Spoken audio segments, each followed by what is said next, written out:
Ajudan Kapolda Kaltara Irjen Daniel Aditya Jaya, Brigadir Setio Herlambang ditemukan meninggal dengan luka tembak di dada di rumah dinasnya. Dugaan sementara Setio meninggal akibat lalai ketika membersihkan senjata. Polisi berjanji mengusut kasus ini dengan tuntas dan transparan.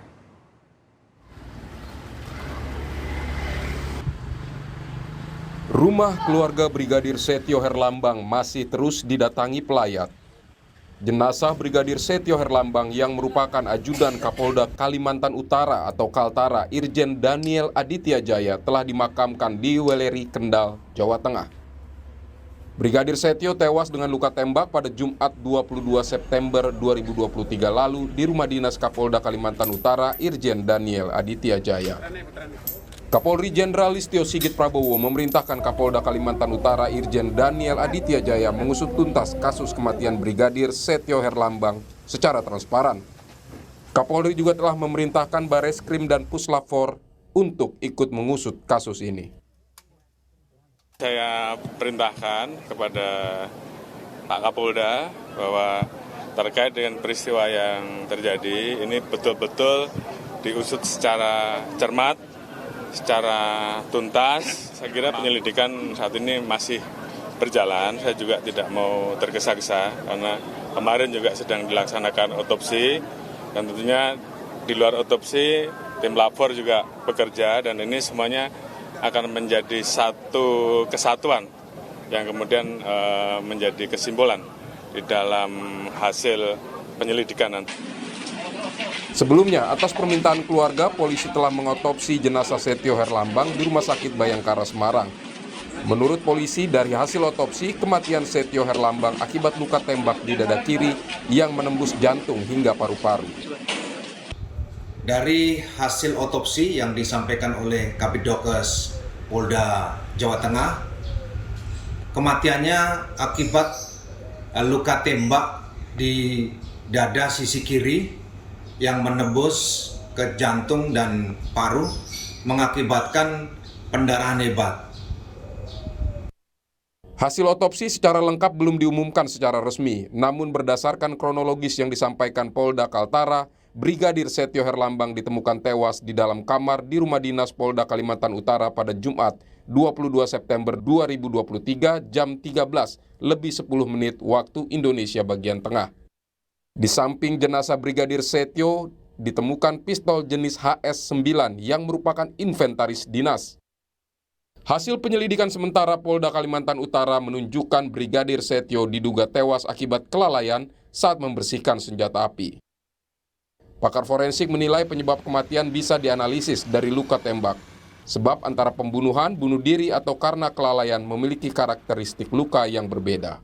Lalu kalau misalnya secara luka memang kalau kita menemukan lukanya di dada, luka tembak itu bisa dianalisa Mbak Friska bahwa apakah itu luka tembak masuk atau luka tembak keluar. Kalau luka tembak masuk itu di dada memang bisa beberapa kemungkinan, tetapi yang pasti adalah proyektil atau anak peluru itu masuknya dari arah depan. Gitu ya. Jadi kita akan melihat beberapa karakteristik luka tembak masuk yang ada di dada. Seperti itu. Setio Herlambang diketahui merupakan anggota Satbrimob, sudah bertugas menjadi ajudan Kapolda Kaltara Irjen Daniel Aditya Jaya sejak 4 bulan terakhir. Tim Liputan Kompas TV. Kapolri telah memerintahkan pengusutan tuntas dan transparan kasus meninggalnya Brigadir Setio Herlambang. Kita akan bahas penanganan polisi atas kasus ini dengan Penasehat Kapolri Irjen Purnawirawan Arianto Stadi dan juga anggota Komisi 3 DPR RI Taufik Besari. Selamat petang Pak Arianto, Pak Taufik, sehat selalu. Selamat petang. Ya. Mbak Nilo, selamat sore Pak Taufik. Saya ingin ke Pak Arianto dulu. Pak Arianto, berapa lama sih sebenarnya untuk menyelesaikan atau melakukan penyelidikan terkait dengan kasus seperti ini? Itu penyelidikan itu tergantung dari kasusnya. Tapi kalau menurut saya itu penyelidikan kasus kayak gini ini nggak usah berlama-lama ya. Karena lihat dari bukti-bukti yang ada di tempat itu sebetulnya sangat mudah untuk ditentukan. Seorang ya anggota polisi meninggal itu kalau meninggal dengan senjatanya sendiri itu kemungkinan banyak ya. Mungkin dia lalai atau mungkin dia bergurau dengan temannya, bisa juga. Atau dia bunuh diri, bisa juga. Atau dia juga dibunuh. Nah, empat kemungkinan ini yang kemudian diandai-andaikan oleh para pengamat, ditafsir-tafsirkan bahwa kira-kira penyebabnya adalah itu semua. Saya sendiri tidak tahu ya, kemarin kok kemudian berkembang menjadi bahwa itu karena kelalaian gitu, kemudian itu meninggal gitu. Karena saya tadi sudah cek kepada Kapolda Kaltara dan Polres sana, itu dia sendiri juga nggak tahu juga kok begitu beritanya gitu. Kok begitu beritanya dikatakan bahwa itu karena lalai.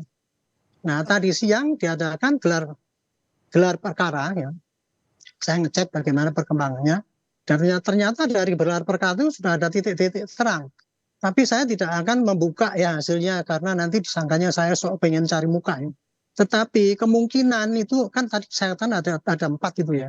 Mungkin karena lalai, karena pukul, atau karena bunuh diri, atau kemudian dibunuh orang. Nah, kemudian dari sekarang Pak Kapolri perintahkan supaya usut tuntas. Tapi dengan scientific investigation kan gitu kan. Dari luka ya yang di Semarang dibuka itu ada jelaga di dada. Berarti dia kena tembakan yang dekat gitu. Jadi senjata itu pasti ditembakkan dekat. Kemudian kabarnya di tempat lokasi ada selimut yang ditembus 4. Jadi diduga itu senjata itu dibulut double gitu ya.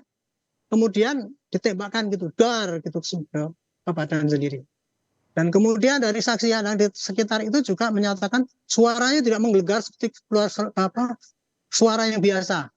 Sehingga bisa diduga bahwa senjata itu karena diredam dengan selimut itu tadi, maka jadi pelan.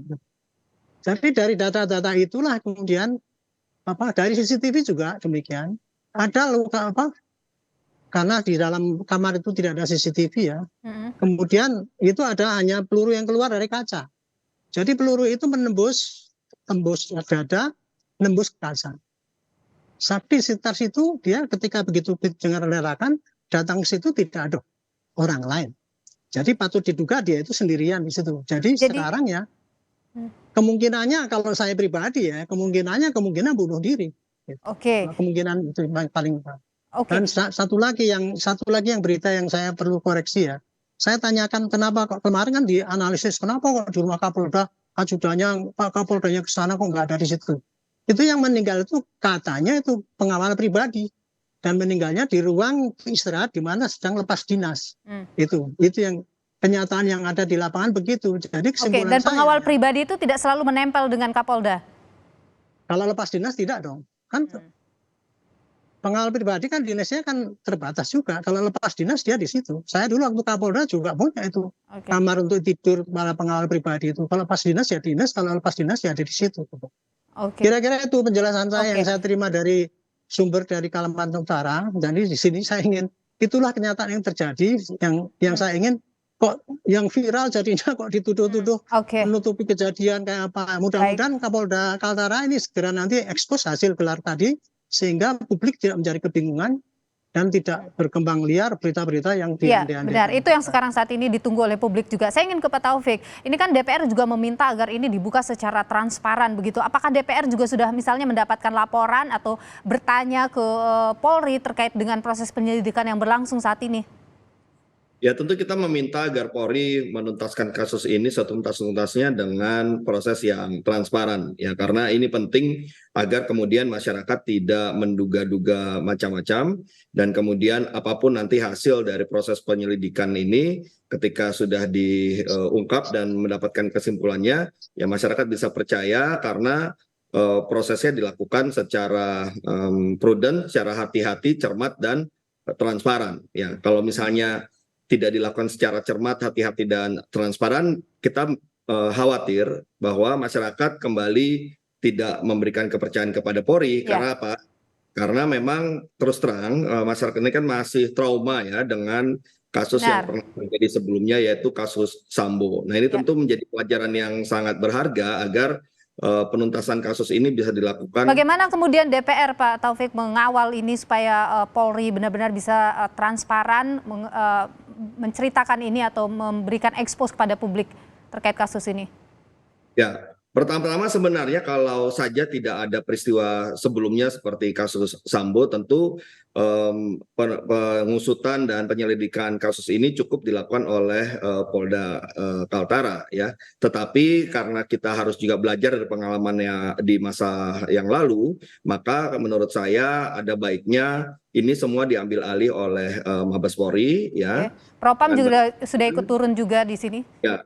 Ya, tapi sebaiknya diambil alih ya biar nanti hasil uji forensiknya dengan proses olah TKP-nya dan kemudian scientific investigation-nya yang dilakukan oleh Barreskrim Polri misalnya itu nanti dijelaskan oleh Mabes Polri. Kenapa demikian? Ya karena tentu kita berharap ya ini orang dapat percaya bahwa yang menangani langsung dari Mabes Polri. Tanpa ada tendensi apa-apa ya terhadap Polda Kaltara, tapi ini lebih pada supaya masyarakat bisa mempercayai hasilnya.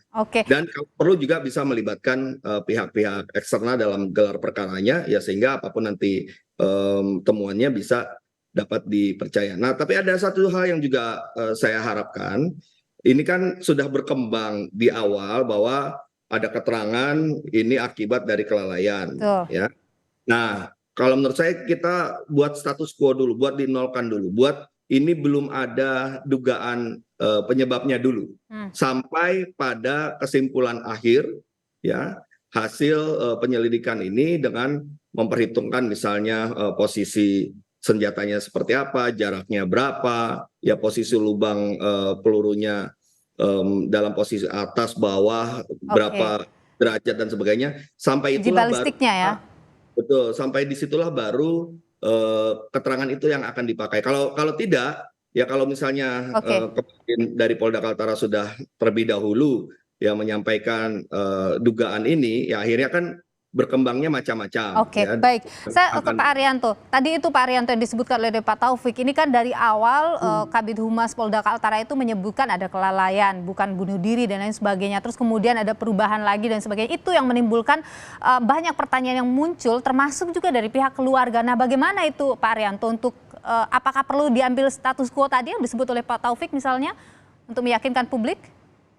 Enggak, kalau saya sendiri malah jadi bingung ya kemarin itu siapa yang kok diumumkan bahwa itu karena kelalaian itu ya. Biasanya kayak gitu tuh kan pengumuman suatu barang yang aib itu kan kalau itu aib kemudian ditutup-tutupi gitu ya. Tapi kalau seorang polisi yang bunuh diri kemudian dikabarkan bunuh diri, menurut saya itu hal yang tidak begitu aneh, bukan suatu aib itu kenyataan gitu ya. Jadi kenapa mesti ditutup-tutupi beritanya gitu. Jadi ada apa dong kalau menurut Anda? Kenapa sampai ya kemarin saya sendiri nggak tahu ya, karena waktu saya tanyakan tadi dengan Diskreser Umum itu, siapa yang mengumumkan kok bisa itu? Ya kami sendiri juga bingung Pak waktu itu kenapa kok dibilang itu kelalaian, kok kemudian beredar di sana. Dan termasuk juga itu ajudan disebutkan bola-bola ajudan. Dia bilang itu pengalaman pribadi. Saya kira ini suatu kondisi ya, memang polisi kalau ada kejadian apa-apa ya harus terus langsung transparan memberikan penjelasan kepada masyarakat supaya tidak bingung. Itu aja sih menurut saya sih gitu. Kalau tadi Pak Taufik Basari menyebutkan soal mungkin dibuat status quo dulu, diambil alih semuanya oleh Polri, bagaimana oleh Mabes Polri? Kalau penyidikan itu saya kira nggak perlu status quo. Siapapun bisa melakukan penyidikan, hanya berita tentang kejadiannya itu sendiri. Kalau di status quo sekarang rakyat malah tambah banyak ini, kenapa kok gitu? Saya kan tadi hanya menyampaikan ada 4 kemungkinan. Satu bermain mungkin lengah kemudian atau dibunuh atau bunuh diri. Nah kemungkinan itu bisa saja terjadi semuanya gitu. Nah kalau saya berdasarkan daripada temuan yang ada di gelar perkara itu, saya sendiri menduga itu kemungkinan bisa bunuh diri. Itu masih kemungkinan loh gitu. Terserah nanti hasilnya bagaimana gitu. Jadi penyidikan tetap dilakukan cepat-cepat dengan bantuan dari Mabes Polri supaya lebih transparan itu lebih baik gitu. Pak Taufik, kalau menurut Anda apakah perlu kemudian ada tim khusus begitu dibentuk untuk ini?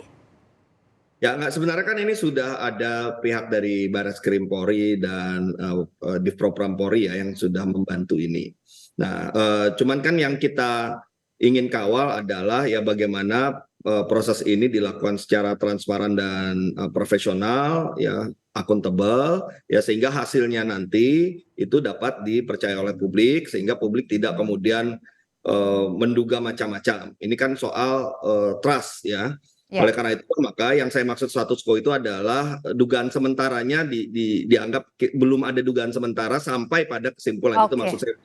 Jadi biarlah ini berproses, kita percayakan pada prosesnya, kita percaya pada Kapolri yang memang mengawal ini, ya tetapi soal dugaan sementaranya kita harus bersabar. Ya, sampai saat ini belum ada dugaan sementara, anggaplah seperti itu. Oke, jadi supaya tidak muncul asumsi-asumsi lain atau liar di masyarakat, begitu ya? Baik, kita menjaga supaya tidak ada asumsi-asumsi lainnya. Oke, baik. Pak Taufik Basari, anggota Komisi 3 DPR RI, terima kasih atas pandangan Anda. Terima kasih juga Penasehat Kapolri, Irjen Purnawirawan Arianto tadi atas pandangan Anda. Sehat selalu Bapak-Bapak.